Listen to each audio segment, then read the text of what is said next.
नमस्कार, आप देख रहे हैं फास्ट न्यूज इंडिया और मैं आप सबके साथ नीतू सिंह। आइए नजर डालते हैं आज के तमाम बड़े खबरों पर।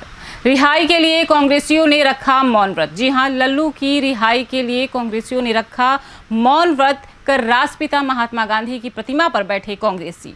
बरेली उत्तर प्रदेश कांग्रेस कमेटी के प्रदेश अध्यक्ष अजय कुमार लल्लू 20 मई से जेल में बंद है और कांग्रेस कार्यकर्ता उनकी रिहाई के लिए लामबद्ध है। कांग्रेस ने पोस्टर अभियान चलाया, लल्लू रसोई के माध्यम से गरीबों को भोजन खिलाया और आज गांधीवादी विचारधारा को अपनाते हुए आज लल्लू की रिहाई के लिए जिला कांग्रेस कमेटी के अध्यक्ष मिर्जा अशफाक सकलैनी के नेतृत्व में कार्यकर्ता ने गांधी प्रतिमा के नीचे बैठकर मौन व्रत धारण किया। उन्होंने कहा कि उत्तर प्रदेश कांग्रेस कमेटी के अध्यक्ष अजय कुमार लल्लू को प्रदेश सरकार ने गिरफ्तार करके दमनकारी नीति का परिचय दिया है। कांग्रेस द्वारा चलाए गए सत्याग्रह के अंतर्गत 7 दिनों में 25 लाख जरूरतमंदों को खाना खिलाया। आज मौन व्रत रखने वालों में पूर्व मेयर सुप्रिया एरन, राजू शर्मा, सैयद फरहान अली, हर्ष विशरिया, साहिब सिंह आदि ने मौन व्रत रखा। आइए देखते हैं बरेली से हमारे संवाददाता शाहबाज बेग की रिपोर्ट।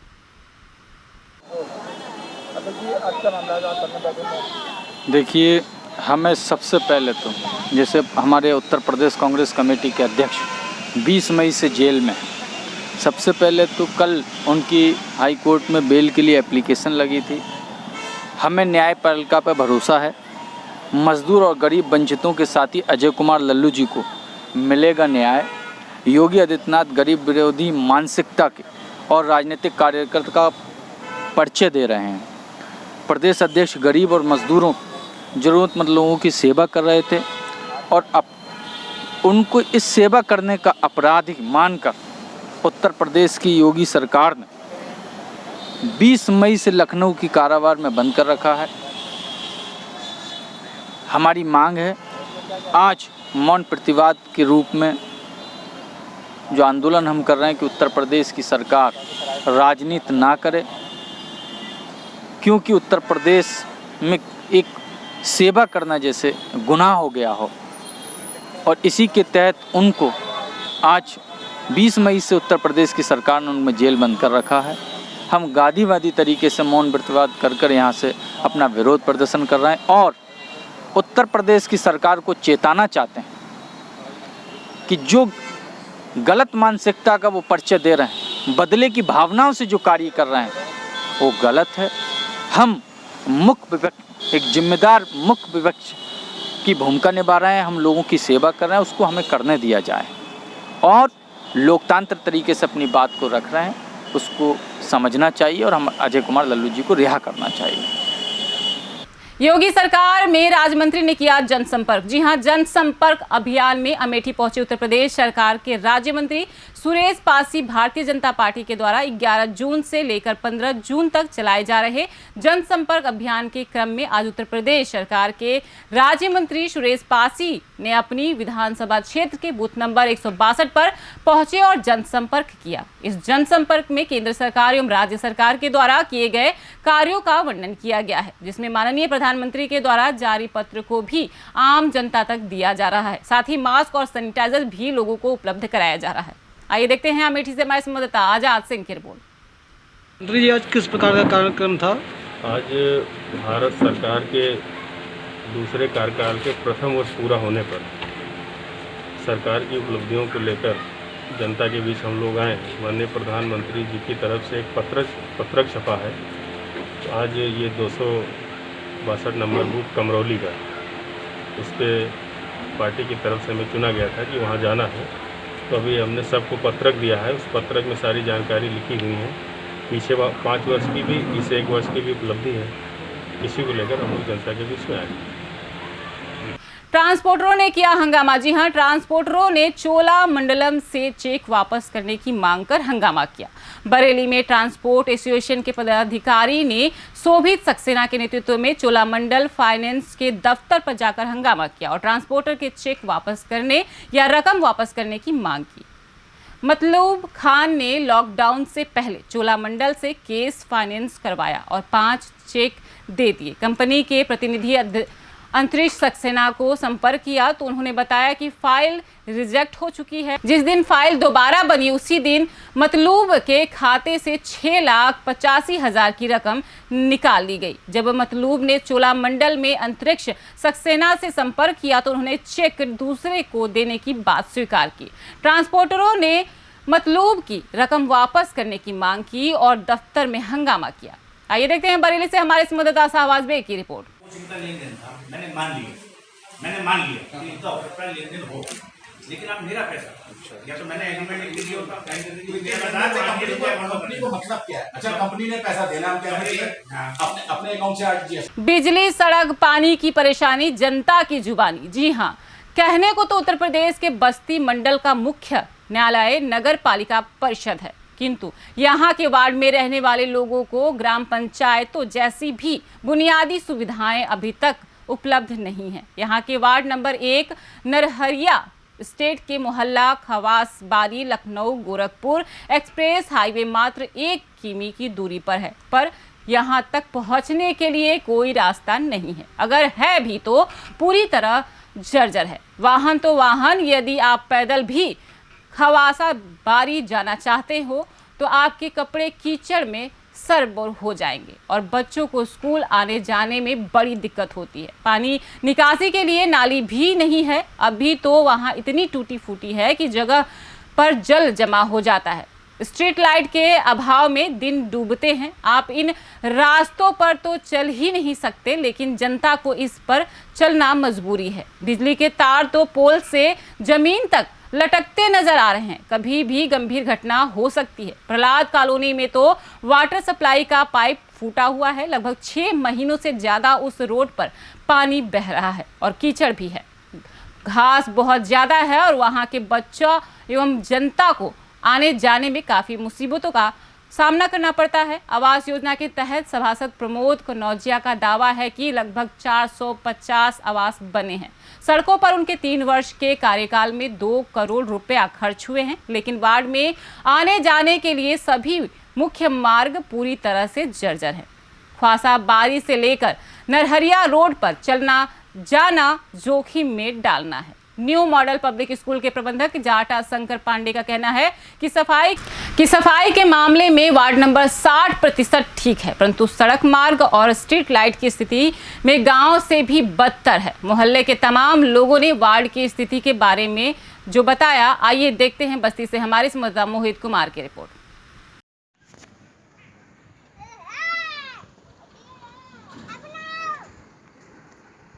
नगर पालिका से आप लोगों को रास्ता, सफाई और बिजली जैसी बुनियादी सुविधाएं नहीं मिल रही हैं। बिल्कुल नहीं मिलती। आखिर क्यों नहीं मिल रही हैं? अब वो तो क्या बताया जाए, यहाँ के सभासद ही वैसे हैं। विधायक कभी यहाँ तक आए ही नहीं। यहाँ पे चेयरमैन हो गए, आवाज बुलंद किया है, बहुत बुलंद किया। लगभग हजारों बार तो हम लोग प्रेस वालों को बुला के यहाँ फोटो खिंचाए, आवाज उठाए, कोई सुनवाई नहीं होने वाला। सभासद या नगर पालिका चेयरमैन से आप लोगों ने इस बात को बताया कि हमको यह सुविधा बिल्कुल। वहाँ पे इतना आप जाके देखिए डूडा में, वहाँ पे नगर पालिका में हम लोग इतना दरखास्त डाले, कोई सुनवाई होने वाला नहीं है, कोई आया ही नहीं। सभासद आपसे मिलते हैं? बिल्कुल मिलते हैं। आपने उनसे कोई लिखित शिकायत भी किया है? बहुत बार किया। वो बोलता है कि जब मैं रोड बनवा लूंगा तभी इस गांव में मतलब पैर डालूंगा, उसके पहले कोई हम आऊंगा ही नहीं। अब वो क्या अंदर कार्रवाई कर रहा है कि नहीं कर रहा है, वही जाने। 3 साल में उन्होंने कोई काम नहीं कराया। 1992 के बाद कोनो यहाँ रोड़ा नहीं पड़ल बा, तू 3 साल के बाद करतो। 1992 से तब तक यहाँ कोई कुछ नहीं हुआ है। 1971 में बनी थी, उसके बाद इस पर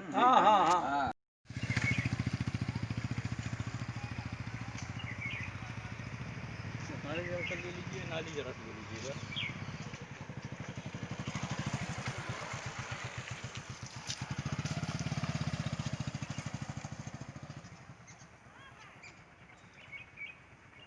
बस रहने दे। बस बहुत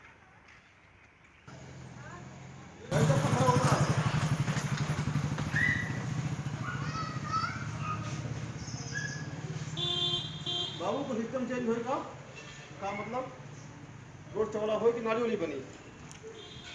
ये देखिए क्या होगा।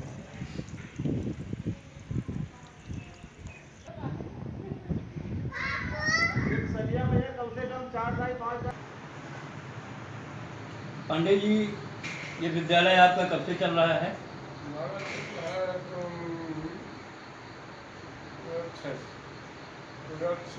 2006।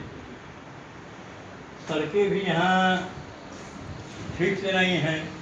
सड़क की बहुत ही दयनीय स्थिति, आने का जाने का देख लीजिए सामने नगर पालिका होते हुए हाँ, स्ट्रीट लाइट की भी व्यवस्था यहाँ नहीं दिखाई पड़ रही है। कोई नहीं, बहुत ही दयनीय स्थिति। सफाई की क्या व्यवस्था है, क्या कर्मचारी आते हैं? थोड़ा सा है, 50-60% मान लीजिए सफाई की। तो इधर लॉकडाउन में तो आपका विद्यालय बंद ही चल रहा है, विद्यालय कब तक खोलने का आप सोच रहे हैं? वही 1 जुलाई मान। बच्चे किस रेशियो में होंगे आपके विद्यालय में? हमारे पास जो है 225 बस है टोटल जी। और जो है सब क्लास 5 तक की ही शिक्षा है जी। क्लास 5। तो बच्चों के आने जाने का क्या साधन है? आना पहले गाड़ी अपनी थी, पर साल हमारी तबीयत खराब हुई थी तो गाड़ी एक्सीडेंट हो गई, तब से फिर प्राइवेट से वैन से जी। आते हैं। बच्चे अपने निजी साधन से आते हैं? हाँ नहीं, अपने गाड़ी से प्राइवेट साधन से। जी। 50 बच्चों के लिए व्यवस्था है। तो आप पढ़े लिखे व्यक्ति हैं, लोगों को जागरूक कर रहे हैं, विद्यालय चला रहे हैं, क्या सभासद नगर पालिका चेयरमैन से इन बुनियादी सुविधाओं के संबंध में आपकी कोई बातचीत नहीं हुई? असल में अब नगरिया के हैं ये प्रमोद जी, सभासद। सभासद जी, अब ये कभी आउट आते हैं, सामने आते हैं जी। कोई भी काम पेंडिंग नहीं हो पा रहा है इनका, सब काम पेंडिंग, मेहनत नहीं कर पा रहे हैं। नहीं तो अब तक अगर ये थोड़ा सक्सेस होते हैं तो ज़्यादा ऐसा हो गया। हमारे माध्यम से आप क्या चैनल लोगों को सूचना देना चाहते हैं शिक्षा के ऊपर? अब उसके लिए आप जैसा हमको एडवाइस देंगे। नहीं, शिक्षा के लिए आप क्या शिक्षा के संबंध में जी, शिक्षा के बारे में क्या आप देना चाहते हो कि लोगों में क्या जागरूकता होना चाहिए, कैसे होना चाहिए, इसके बारे में आप क्या कहना चाहेंगे? हमारे माध्यम से आप क्या चाहते हैं? आपके माध्यम से इतना सहयोग मिल जाए तो कम से कम बच्चों को बताएंगे और आपकी बातों पर ध्यान दिया जाएगा।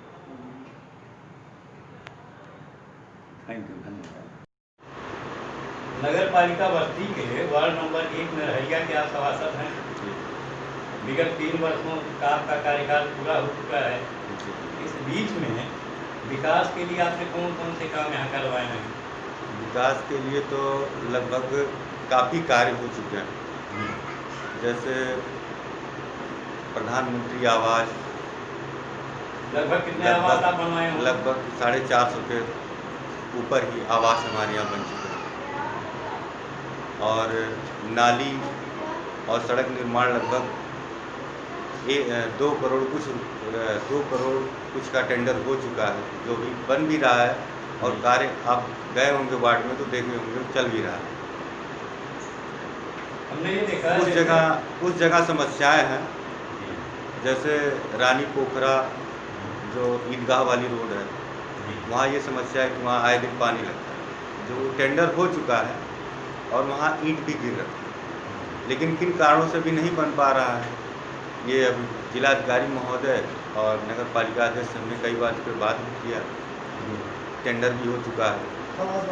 और खवासबारी वार्ड, जो खवासबारी आपका रेलवे क्रॉसिंग वाला रोड है, उसका भी टेंडर हो गया है आवास विकास से, उस पर भी रोड़ा गिर चुका है, गिट्टी तोड़ी जा चुकी है। अब वो आजकल में वो भी हो सकता हो इसी हफ्ते में स्टार्ट हो जाए। जैसे खवासबारी में हमने देखा कि वहाँ स्ट्रीट लाइट की कोई व्यवस्था नहीं है, और तार जो है केबल, वो सब जमीन को छूते हुए निकल रहे हैं, जिससे कभी भी कोई दुर्घटना हो सकती है। तो इसके लिए भी हमने करीब 1.5 साल पहले ही ये विद्युत विभाग में ने एक एप्लीकेशन दे रखा है। पोल सर्वे हो चुका था, लेकिन अब किन कारणों से नहीं लग रहा है पोल, वो बिजली विभाग नहीं पता। लोगों को कहना है कि सफाई कर्मी सिर्फ 60% तक सफाई का काम कायदे से कर रहे हैं, लेकिन 40% तो गंदगी यहाँ जो देखने में भी आया है। हाँ, उस पर आप क्या कहेंगे? जैसे नरहरिया वार्ड काफ़ी बड़ा है, इसमें सफाई कर्मी सब मिला के 7 से 8 ही सफाई कर्मी हैं। अब शिफ्ट वाइज हमारे यहाँ सफाई होती है। अगर एक 3 दिन रानी पोखरे चलता है तो 3 दिन इधर चलता है। हफ्ते में संडे बचता है जिस दिन नाली की पूरी सफाई होती है। तो उसमें आदमी की भी अभाव के कारण थोड़ी बहुत समस्याएं तो अभी हैं, लेकिन प्रयास ये रहता है कि साफ हो। भैया पाइप का बहुत दिन से पानी वानी कर रहा है। नहीं, उसकी शिकायत हमने कंप्लेन भी किया है और आए भी थे वहाँ पे, और हो सकता हो मैं फिर कॉल करके देख ले रहा हूँ कि अगर नहीं बना होगा तो काफ़ी दिनों से भैया पानी बह रहा है, लगभग 6 महीने। नहीं, तो वहाँ से दरअसल अब हम जब जाते हैं, जब 12-1 बजे पानी बंद हो जाती है वाटर सप्लाई, तो जाते साफ़ सुथरा दिखा, और वहाँ से कोई बताया भी नहीं, जल्दी कोई बताता भी नहीं, फोन कर तो निकल नहीं रहा है। दरवाजे पर ही पाइप फटा हुआ, बताइए, ये भी नहीं कभी बताए। चैनल के माध्यम से अपने क्षेत्र, देश, जिले को जो संदेश देना चाहते हों, कह सकते हैं। पहले तो आपको बहुत बहुत धन्यवाद देना चाह रहे हैं कि आप आए। और जहाँ तक क्षेत्र की बात है, हर जनप्रतिनिधि चाहता है कि हम अपना क्षेत्र काफ़ी अच्छा करें। कोई जनप्रतिनिधि नहीं चाहता कि हमारा क्षेत्र गंदा रहे, टूटा फूटा रहे। हर जनप्रतिनिधि चाहता है, हम ही नहीं। जहाँ तक उसका प्रयास रहता है वो वहाँ तक प्रयास करता है। बाकी विभाग से कितनी उसे मदद मिल पाती है वो विभाग का काम है। मुर्गा और भट्टे चोरी को लेकर हत्या का खुलासा। जी हां, खबर उत्तराखंड के जिला उधम सिंह नगर गदरपुर से है। गदरपुर क्या आपने अभी सोचा है कि कोई भी किसी को मुर्गा और भट्टे चोरी किए जाने पर जान से मार सकता है? जी हां, गदरपुर पुलिस ने एक ऐसी ही हत्याकांड का खुलासा किया है, जिसमें पुलिस को पकड़े गए आरोपियों ने जो खुलासा किया वह यही बता रहा है कि जिस व्यक्ति की हत्या को अंजाम दिया गया है, वह यही बताया जा रहा है कि जिस व्यक्ति की हत्या को अंजाम दिया गया है वह पोल्ट्री फार्म से मुर्गा और भुट्टो की चोरी किया करता था। हत्या करने के बाद हत्यारों ने उसके साक्ष्य मिटाने की भी कोशिश की, लेकिन पुलिस की तफ्तीश में सब कुछ साफ होता चला गया और अब आरोपी पुलिस की पकड़ में है, नगर में है। मामला चर्चा का विषय बना हुआ है। मुर्गा और भुट्टा चोरी की वारदात के बाद हत्यारों ने हत्या को अंजाम क्यों दिया? गदरपुर थाने के इलाके में विगत दिनों गुमशुदा व्यक्ति के 100 मिलने के बाद हत्या का मामला पंजीकृत कर जांच शुरू की गई। वरिष्ठ पुलिस अधीक्षक वजिंदर सिंह ने जानकारी देते हुए बताया कि विगत 10 जून को ग्राम अब्दुल्ला नगर निवासी बरीत कुमार पुत्र भगवान चंद के खेत में गुरनाम सिंह उर्फ गुड्डू पुत्र करनैल सिंह निवासी ग्राम कलकत्ता का 100 खेत में किनारे झाड़ियों पर पड़ा मिला। पोस्टमार्टम रिपोर्ट के बाद गला घोट कर की गई हत्या के खुलासे को लेकर अपर पुलिस अधीक्षक पुलिस क्षेत्राधिकारी के निर्देश पर 4 टीमों का गठन किया गया तथा FZ टीम काशीपुर को भी सर्विस लांस हेतु लगाया गया। अभियोग के अनावरण में लगी टीमों द्वारा अब्दुल्ला नगर निवासी श्याम चंद्र पुत्र झंडा राम एवं मंजीत कंबोज उर्फ सचिन पुत्र मिल्ख राज को गिरफ्तार कर उनकी निशानदेही पर मृतक गुरनाम सिंह उर्फ गुड्डू पुत्र कर्ण सिंह का आधार कार्ड एवं हत्या में प्रयुक्त तिरपाल नुमा पल्ली की जली हुई राख का बरामद किया। पुलिस अधीक्षक ने हत्या का कारण बताते हुए कहा कि अभियुक्त गणों द्वारा ग्राम अब्दुल्ला नगर के खेत में पोल्ट्री फार्म खोला गया था तथा खेत में मक्का की फसल बोई हुई थी। अक्सर खेत में मक्का के भट्टे व मुर्गी चोरी हो जाया करती थी। घटना के दिन गुरनाम सिंह उर्फ गुड्डू नशे की हालत में अभियुक्त गणों के मक्का के खेत में पहुंचकर मक्का के भट्टे तोड़ने लगा। अभियुक्त ने जान से मारने की नीयत से गुरनाम का गला घोंटकर हत्या कर दी और अपने भतीजे मंजीत कंबोज और सचिन को बुलाकर घटना से अवगत कराया और साक्ष्य मिटाने के उद्देश्य से प्रीत कुमार पुत्र भगवान चंद्र के खेत किनारे झाड़ियों में फेंक दिया। मुर्गा और भुट्टे चोरी को लेकर हत्या का खुलासा पुलिस विभाग द्वारा अनावरण करने वाली टीम को उत्साहवर्धन के लिए 25,000 नगद पुरस्कार की। वहीं अभियुक्त गणों को गिरफ्तार करने वाली टीम में थानाध्यक्ष जसविंदर सिंह, उप निरीक्षक शंकर सिंह, रावत प्रकाश सिंह, विशिष्ट ललित एवं एसओजी टीम से कैलाश और अमरीश कुमार शामिल रहे। आइए देखते हैं गदरपुर से हमारे संवाददाता शाहनूर अली की रिपोर्ट। जी, ये गुमशुदगी की रिपोर्ट लिखाई थी हमने। उसकी वजह ये थी, ये लड़का हमारे यहाँ एक आध दिन पहले जो है गायब हो गया था, घर से चला गया था कहीं। ठीक, उसके उपरांत हम लोगों ने सूचना दी थी फ़ोन द्वारा भी, और फिर एक दिन बाद इसकी तहरीर लिखित रूप में गुमशुदगी की रिपोर्ट यहाँ लिखा दी गई थी। लिखाने के बाद में कई गाँवों के सौजन्य से हम लोगों ने उसकी लड़के की तलाश शुरू की। तलाश शुरू में क्या हुआ, जंगल की तरफ, जंगल मेरा कहने का मतलब वन, और खेतों में हर जगह तलाशा गया लेकिन कहीं नहीं मिला। 10 तारीख की सुबह तकरीबन 7 बजे ये लड़के की डेड बॉडी मिलती है, जिसकी सूचना थाना गदरपुर एसओ साहब को दी गई थी। 8 तारीख को आपके द्वारा ये उसमें जो डेथ है कब हुई है, कैसे हुई है, उसके कारण भी, और इनका कहना तो है भी रात में चला गया, तब ये पक्का नहीं पता लग रहा है कैसे चला गया। पुलिस ने इनसे जब पूछताछ की है, पुलिस का कहना ये है कि ये लड़का आपका वहाँ पे पहले भी कोई उनके खेत में भुंटे हैं, पंजाबी में जिसे छलियाँ कहा जाता है, 1-2 बार पहले भी लाया है, तो इनकी एक बार नोक झोंक भी हुई थी, तो उसके चलते ये दोबारा गया है और वो गुस्साए हुए में उस आदमी ने आवेश में आके इसकी हत्या कर दी। कि कोई रंजिश तो नहीं लग रही, बस यही है कि उसकी चोरी, भुंटे की चोरी की। इसमें 9 तारीख को पुलिस को रिपोर्ट दी गई थी कि गुमशुदगी हो गई है एक गुरनाम सिंह उर्फ गुड्डू नाम का व्यक्ति, तो उसकी गुमशुदगी दर्ज करके जांच की जा रही थी। तो इसी दौरान 10 तारीख को उसकी डेड बॉडी सड़ी गली हालत में पुलिस को बरामद हुई और उसमें मुकदमा कायम किया गया 175/20 302 201 धारा में, और इसकी तफ्तीश में एसओजी और थाना पुलिस की टीम लगाई गई।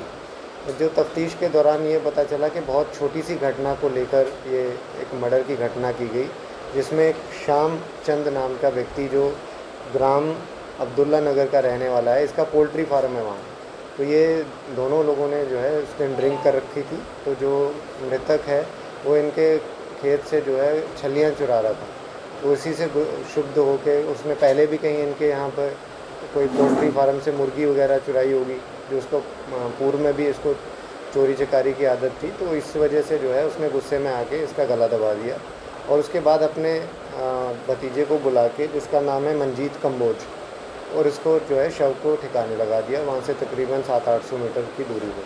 तो ये दोनों द्वारा जो है अपना इकबाले जुर्म भी किया गया है, और पुलिस द्वारा एक आधार कार्ड और जो पन्नी जलाई थी इन्होंने जिसमें उसको डाल के लेके गए थे वो रिकवर की है, और पुलिस टीम को इसमें 2500 का इनाम दिया जा रहा है। 2 लोग हुए। ये थे अभी की कुछ खास खबरों के लिए लगातार बने रहिए हमारी फास्ट न्यूज़ इंडिया के साथ। तब तक के लिए मुझे दीजिए इजाजत। धन्यवाद।